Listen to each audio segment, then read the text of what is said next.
नमस्कार, मी नम्रता मुरकर स्वागत करीत आहे रिद्धी क्रिएशनच्या किचन मध्ये।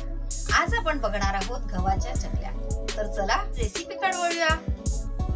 चकल्या बनवण्यासाठी इथे 2 वाट्या गव्हाचं पीठ घेते। पूर्ण सपाट वाटी 2 वाट्या घ्यायच्या आहेत। हे पीठ आता अशा एका कॉटनच्या पिशवीमध्ये टाकायचं।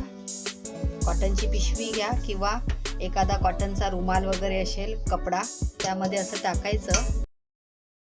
पोटली बनवायची अशी आणि कुकरच्या भांड्यात ठेवून द्यायची।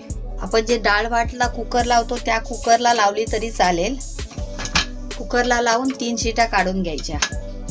धने भाजून घेऊया, बडीशोप आणि जिरं हे साधारण भाजून घ्यायचं। याचं मॉइश्चर जाण्या इतपत भाजायचं आहे, जेणेकरून मिक्सरला लावलं की लगेच त्याची पावडर होईल।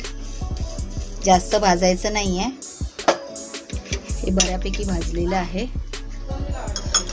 आता हे चिंच गूळ गरम पाण्यामध्ये घालून ठेवून द्यायचं। आलं आणि चिंच गूळ, पाणी जास्त नाही घ्यायचं, थोडंसंच घ्यायचं। मिक्सरला लावून बारीक पेस्ट करून घ्यायची आहे। हे मिक्सरला लावून याची पावडर करून घ्यायची आहे। हे आता कुकरमधून काढलेलं आहे। त्याचा छान दगड झालेला आहे। दगडाने टेचून बारीक करून घ्यायचं। हे असं बारीक करायचं आणि आता हे मिक्सरला लावून पावडर करायची याची परत।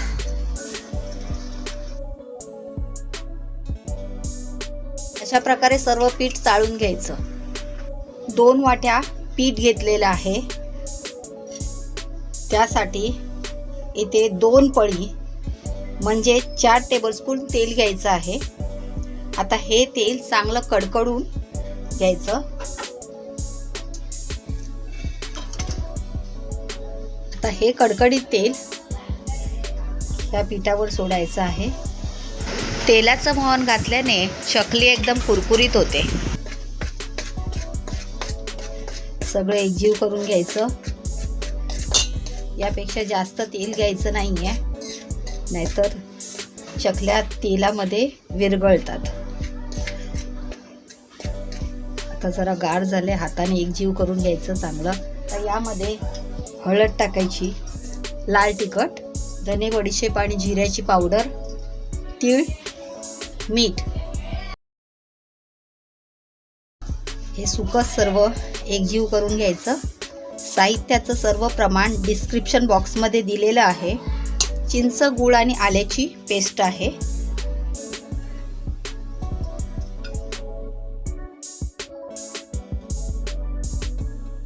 आणि आता कोमट पाणी टाकून त्याला थोडं थोडं पाणी टाकायचं। कोमट पाणी टाकून घट्ट मळून घ्यायचं आहे। पाणी थोडं थोडंच टाकायचं। इथे एकदम पातळ करायचं नाही, पीठ घट्टच ठेवायचं आहे।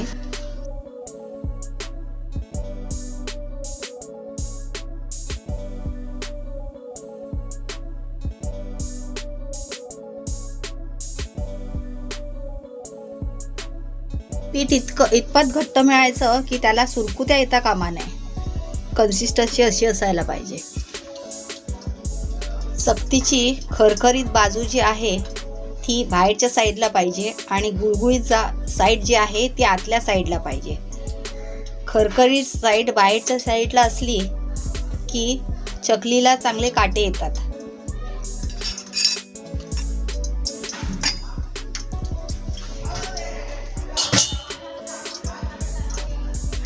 पीठ भरताना सोऱ्यात असं दाबून दाबून पीठ भरायचं। त्याच्यामध्ये पोकळी राहता कामा नये। पोकळी राहिली तर चकली पाडताना चकली मध्येच तुटते।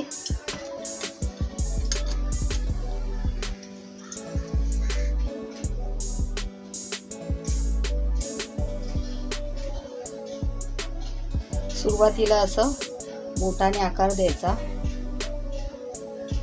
चकली एकदम जवळून पाडायची, नाहीतर मध्ये गॅप होते आणि चकलीचा आकार बदलतो।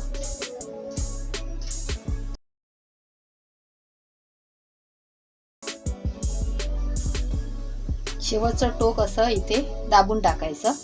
एका वेळेला जास्त चकल्या पाडून ठेवायच्या नाही, जसं एकाच वेळेला जास्त चकल्या बनवून ठेवल्या तर त्या सुकतात तळतपर्यंत.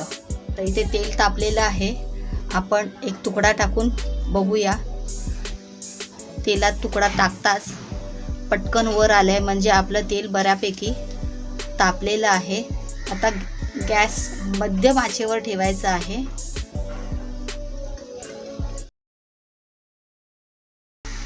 एका वेळेला दोनापेक्षा जास्त चकल्या टाकायच्या नाहीत, नाहीतर तेलाचं तापमान कमी होऊन चकली तेलात विरघळू शकते. अर्धा मिनिटांनी चकली उलटायची आहे. चकली बनवताना गॅस एकदम मध्यम आचेवर ठेवायचा आहे. गॅस एकदम स्लो करून ठेवला तर चकली जास्त तेल पिऊन चकली नरम पडू शकते, आणि हाय फ्लेमवर चकल्या तळल्या तर वरवर भाजलेल्या दिसतात आणि आतमध्ये कच्च्या राहून चकल्या नरम पडू शकतात. जे बुडबुडे आता कमी झालेले आहेत, यातला पाण्याचा अंश पूर्णपणे संपलेला आहे. आता यापेक्षा जास्त चकली तळायची नाही, कारण तेल गरम असल्यामुळे बाहेर काढल्या तरी चकली थंड होतपर्यंत कुकिंग प्रोसेस चालूच राहते. अशा प्रकारे सर्व चकल्या तळून काढायच्या आहेत. सर्व चकल्या तळून झालेल्या आहेत. आता ह्या गार झाल्यानंतरच डब्यात भरून ठेवायच्या आहेत. गरम गरम असताना डब्यात भरायच्या नाही, नाहीतर पूर्ण चकल्या नरम होण्याची शक्यता असते. चकली तोडून दाखवते. बघा किती खुसखुशीत झाली आहे. आंबट, गोड, तिखट अशी बाकरवडीसारखी याची टेस्ट आहे. ही रेसिपी तुम्ही नक्की ट्राय करा. रेसिपी आवडली तर लाईक करा, शेअर करा. अशाच प्रकारच्या नवनवीन रेसिपीज पाहण्यासाठी रिद्धी क्रिएशन चॅनलला सबस्क्राईब करा. वेळात वेळ काढून तुम्ही ही रेसिपी पाहिली त्याबद्दल आपले खूप खूप आभार. लवकरच भेटूया अशाच एका नव्या रेसिपी सोबत. तोपर्यंत बाय बाय.